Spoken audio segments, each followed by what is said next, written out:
Combien sont-ils, ces soldats de l'armée malienne, accompagnés des supplétifs russes de l'Africa Corps, à avoir péri ce lundi 14 juillet sous les feux croisés des rebelles indépendantistes des forces de libération de l'Azawad et des djihadistes du Jénim.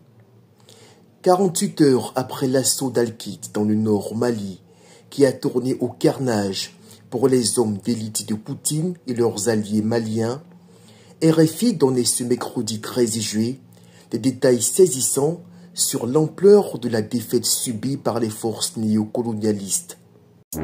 Retrouvez également Afrique Liberté sur TikTok et Facebook. Africains, Africaines, disons stop au néocolonialisme et réveillons-nous pour une prise de conscience salutaire, seul gage d'une Afrique consciente et responsable. Selon le média français, les rebelles approchés suite à leur victoire éclatante ont indiqué avoir neutralisé la totalité des véhicules du convoi terroriste aux ordres de Bamako.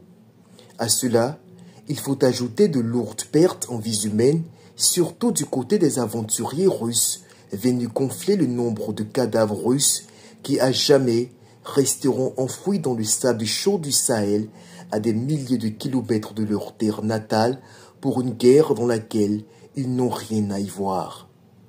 L'humiliation est de taille, surtout quand on sait que la riposte engagée par l'armée a tourné au fiasco avec à la clé un hélicoptère détruit. Les renforts dépêchés depuis Gao ont vite compris le message. Le mieux était de stopper l'avancée vers Al-Kit. Tout simplement. Plus loin, c'est l'enfer.